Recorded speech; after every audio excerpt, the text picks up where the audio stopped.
Hello students, welcome back to my channel. मैं हूं आपका गाइड राहुल किशोर निगम। एजुकेशन यानी कि शिक्षा शास्त्र में वीडियो बनाने की जो श्रृंखला चल रही है उसको हम आगे बढ़ाते हैं। पिछले वीडियो में मैंने महात्मा गांधी जी के शिक्षा दर्शन को डिस्कस किया था। महात्मा गांधी जी के जो दर्शन है, शिक्षा दर्शन, उसमें उनकी बेसिक शिक्षा का जो संप्रत्यय है बड़ा इम्पॉर्टेंट है। आज उसी के बारे में हम आगे डिस्कशन करेंगे। तो देखिए, बोर्ड पे मैंने लिख रखा है वर्धा शिक्षा योजना। इससे जो एजुकेशन के छात्र होंगे बहुत परिचित होंगे। वर्धा शिक्षा योजना महात्मा गांधी जी की बहुत फेमस है। तो क्या हुआ था कि वर्धा एक जगह है, वहाँ पे सम्मेलन हुआ था। एक मारवाड़ी हाई स्कूल रजत जयंती समारोह था। एक स्कूल था, high school, Marwari high school, उसका रजत जयंती समारोह था। उसमें वहाँ पे गांधी जी उस समय वर्धा में मौजूद थे। ये बात है 22 व 23 अक्टूबर सन 1937 की।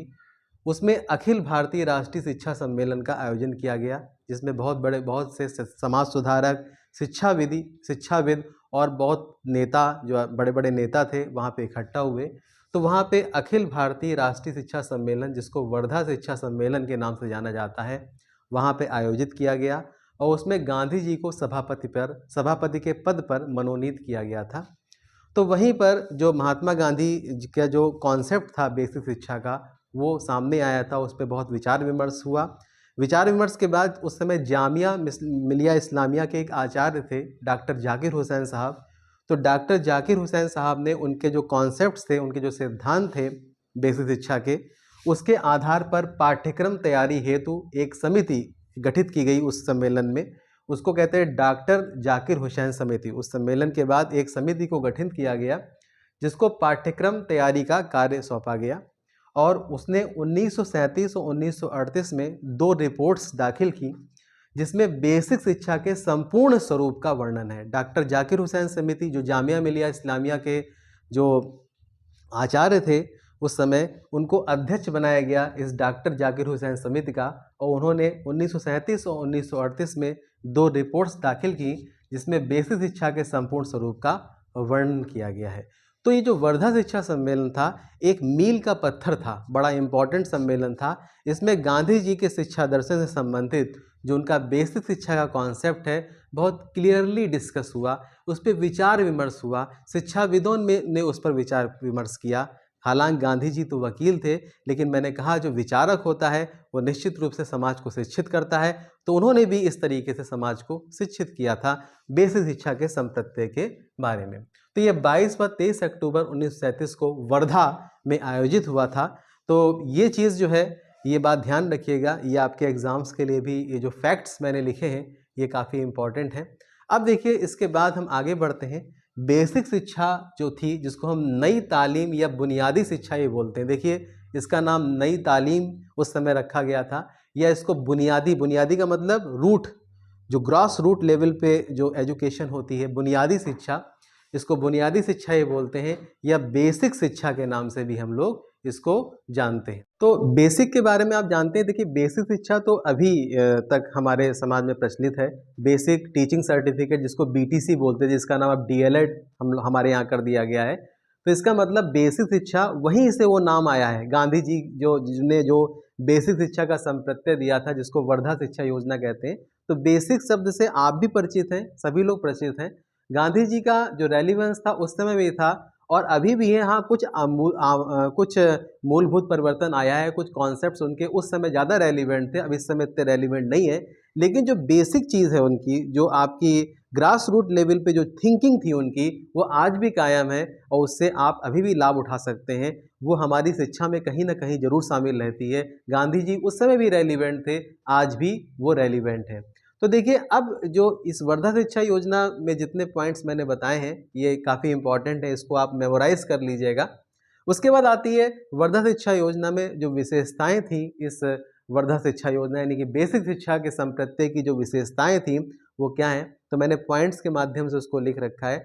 अनिवार्य एवं निःशुल्क शिक्षा। देखिए, बेसिक शिक्षा में गांधी जी ने कहा था कि 7 से 14 वर्ष के जो बच्चे हैं, बालक हैं, वो उनको अनिवार्य एवं निःशुल्क शिक्षा दी जानी चाहिए। ये देखिए, जो हमारा कॉन्स्टिट्यूशन है उसमें भी इसको पहले नीति निर्देशक सिद्धांतों, directive principles of state policy में शामिल किया गया था। ये कि जो बहुत छोटे बच्चे हैं, उनको जो है अनिवार्य निःशुल्क शिक्षा का प्रावधान दिया न जाना चाहिए।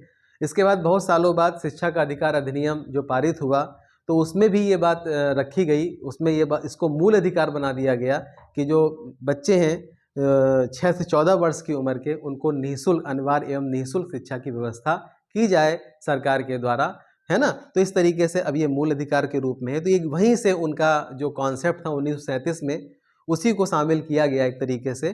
तो यहाँ पे गांधी जी कहते हैं कि बच्चों को अनिवार्य एवं निःशुल्क शिक्षा दी जानी चाहिए, जो 7 से 14 वर्ष के बच्चे हैं, क्योंकि शिक्षा एक बहुत इम्पॉर्टेंट चीज़ होती है बच्चों की लाइफ में, बड़ों की लाइफ में। बच्चे होते हैं फिर वही बड़े होते हैं, तो इसका मतलब है इनको जरूर रूप से अनिवार्य तरीके से, मतलब उनको पाना है, बिल्कुल पाना है, और निःशुल्क शिक्षा होनी चाहिए कि कोई पैसे की बात रोड़ा ना अटकाए कि पैसे के लिए कोई बच्चे शिक्षा से वंचित रह जाएं, ऐसा नहीं होना चाहिए। फिर दूसरा है उद्योग केंद्रित शिक्षा। हमने गांधी जी के शिक्षा दर्शन में ही बताया था, गांधी जी जो पाठ्यक्रम है वो हस्तकला केंद्रित पाठ्यक्रम है। वो हस्तकला को वैज्ञानिक ढंग से, हस्तकला कौशल को वैज्ञानिक ढंग से सीखने पर बल देते हैं, और हस्तकला की शिक्षा ही न दी जाए बल्कि ऐसी शिक्षा दी जाए जिससे जीविकोपार्जन बच्चे कर सकें। तो जीविकोपार्जन का मतलब है वो मस्तिष्क, हृदय और हाथ को सह संबंधित तरीके से प्रशिक्षित करना चाहते थे। तो ये सानुबंधित तरीके से उन्होंने बताई थी, मैंने शिक्षा दर्शन में इसको डिस्कस किया है। तो इसका मतलब है, उनका मतलब था कि बच्चों को उद्योग केंद्रित यानी कि व्यावसायिक शिक्षा दी जाए। उस समय बहुत से व्यवसाय प्रचलित थे, कताई बुनाई या कोई लोकल हैंडीक्राफ्ट, है ना, जो वहाँ की लोकल, भाई भारत बहुत बड़ा था तो हर जगह के अपनी लोकल कुछ हैंडीक्राफ्ट्स होते हैं, कुछ उद्योग होते हैं, कुटीर उद्योग, तो उनकी शिक्षा वहाँ पे दी जानी चाहिए। फिर तीसरा है आत्मनिर्भरता। तो बच्चे जब इस तरीके से हस्तकला कौशल को वैज्ञानिक ढंग से सीखेंगे और उद्योग केंद्रित शिक्षा पाएंगे तो उनको जो है आत्मनिर्भरता आएगी। तो बालकों को आत्मनिर्भरता, मतलब बालक जब अपने पैरों पे खड़े होंगे, उससे हस्तकला वगैरह सीखेंगे, कुछ बनाएंगे, तो वो अपने आत्मनिर्भर होंगे। और दूसरी बात, जो उत्पादन कार्यों से विद्यालय के आंशिक व्यय का भुगतान होगा, ये भी आत्मनिर्भरता आएगी कि जो उत्पादन कार्य होंगे उससे विद्यालय के जिसमें वो पढ़ते हैं तो उसके जो व्यय होते हैं तमाम तरह के, वो भी निकलेंगे। तो इस तरीके से बच्चों के अंदर आत्मनिर्भरता की भावना आएगी। मैंने उसी दिन बताया था कि उनका जो थिंकिंग था, उनका जो कॉन्सेप्ट था एजुकेशन का, वो कहते थे कि learn and earn, earn and learn, मतलब सीखो और कमाओ, लर्न एंड अर्न की थ्योरी पे बेस था। तो ये आत्मनिर्भरता की भावना थी। दूसरा चौथा पॉइंट मैंने लिखा है कि शिक्षा का माध्यम मातृभाषा। वो मातृभाषा को मतलब बहुत बल देते थे कि बच्चों की शिक्षा का माध्यम जो है वो मातृभाषा होनी चाहिए, क्योंकि बच्चा जब छोटा सा होता है, माँ की गोद में होता है, तो जो मातृभाषा है, वहाँ की मदर टंग है लोकल, उसी में बच्चा बोलना सीखता है। तो अगर मातृभाषा में शिक्षा दी जाएगी तो वो चीज़ों को अच्छी तरह पकड़ेगा। विदेशी भाषा में बच्चों को शिक्षा शुरुआत में नहीं दी जानी चाहिए। ये बात उनका कहना था कि शिक्षा का माध्यम क्या होना चाहिए, मातृभाषा होनी चाहिए। फिर आप देखिए पांचवा मैंने पॉइंट लिखा है, उनका जो पाठ्यक्रम था व्यक्तिगत शिक्षा का, उसका ढांचा किस तरीके का था। वो कुछ इस तरह का था। फर्स्ट है हस्तकला कौशल। हस्तकला कौशल का मतलब ये है कि वो पाठ्यक्रम में हस्तकला को बहुत विशेष महत्व देते थे। उस समय बहुत सी हस्तकलाएं थी, कताई बुनाई, बागवानी, है ना, कोई भी काम, लोकल कोई भी कुटीर उद्योग, उसकी शिक्षा जो है ना, किसी तरीके का उद्योग था, छोटे छोटे उद्योग थे, कताई बुनाई, अगरबत्ती बनाना, कुछ भी बनाना, तो इस तरीके से हस्तकला कौशल की शिक्षा दी जानी चाहिए। दूसरा होना चाहिए मातृभाषा की शिक्षा। मतलब मातृभाषा का मतलब है कि शिक्षा का माध्यम मातृभाषा हो। ये तो सही है, ये तो उनका कहना था, लेकिन साथ में वो मातृभाषा को एक विषय के रूप में भी बच्चों को पढ़वाना चाहते थे कि मातृभाषा को एक विषय के रूप में ही बच्चों को पढ़ाया जाए, जिससे मातृभाषा का अच्छा सा ज्ञान बच्चों को हो जाए। फिर तीसरी बात थी गणित। देखिए गणित बहुत इंपॉर्टेंट है, ये बहुत बेसिक सब्जेक्ट होता है।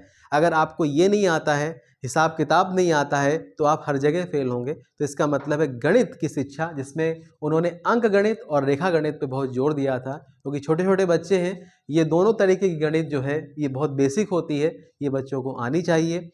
फिर फोर्थ है सामाजिक विषय। सामाजिक विषय का मतलब था वो बच्चों में एक जिम्मेदार नागरिक को पनपना देखना चाहते थे। तो इसलिए कुछ सामाजिक विषय जैसे इतिहास, भूगोल, नागरिक शास्त्र, इस तरह की अर्थशास्त्र, इस तरह की शिक्षा जो है वो बच्चों को देना आवश्यक समझते थे कि बच्चे एक जिम्मेदार नागरिक बन करके जो देश में जो है देश के उत्थान में वो योगदान कर सकें। फिर फोर्थ, विज्ञान की शिक्षा को भी अपने पाठ्यक्रम में उन्होंने शामिल किया था कि विज्ञान की शिक्षा इसलिए आवश्यक है कि अपने आसपास, अपने चारों ओर प्रकृति में जो घटनाएं हो रही हैं उनको बच्चे सही तरीके से समझ सकें और किसी तरह की अंधविश्वास में वो ना आए। तो ये बात है, विज्ञान में तरह तरह के विज्ञान, रसायन विज्ञान, भौतिक विज्ञान, खगोल शास्त्र, है ना, हर तरह के विज्ञान को वो, या प्राणी शास्त्र, कोई भी विज्ञान है, प्राणी विज्ञान, उसकी शिक्षा जो है देना आवश्यक किया था उन्होंने बच्चों को। कला की शिक्षा भी बहुत है। कला से वो जो है सिर्फ आँखों के माध्यम से कलात्मक चीज़ की पहचान करना, जो कला है, तरह तरह के रंगों की पहचान करना। वो ये कहते थे कि बच्चों को जो कलाएं हैं उनके रंगों की आँखों से देख करके पहचान करना सीखना चाहिए, रंगों की पहचान करना। और दूसरी बात है, कला का एक अर्थ ये भी होता है सौंदर्यानुभूति, मतलब प्रकृति या कोई भी अर्थ चीज़ है उसकी सौंदर्यानुभूति किस तरह से की जाए, ये भी कला के माध्यम से बच्चे सीखते हैं। उसके बाद संगीत की बात आती है, तो संगीत का मतलब उनका ये था गांधी जी का कि वो बच्चों के स्वर को प्रशिक्षित करना चाहते थे। लोकगीत, लोक गान मतलब कंबाइंड रूप से गाना, है ना, लोकगीत, है ना, जो भारत के जो आपके संगीत है उसको बच्चों को सिखाना, उनके स्वर को प्रशिक्षित करना। वो खुद भी भजन गाया करते थे, रामकृष्ण का भजन बड़ा फेमस है उनका। उसके बाद देखिए हिंदुस्तानी, ये हिंदुस्तानी को भी पाठ्यक्रम में शामिल करते हैं। गांधी जी की बेसिक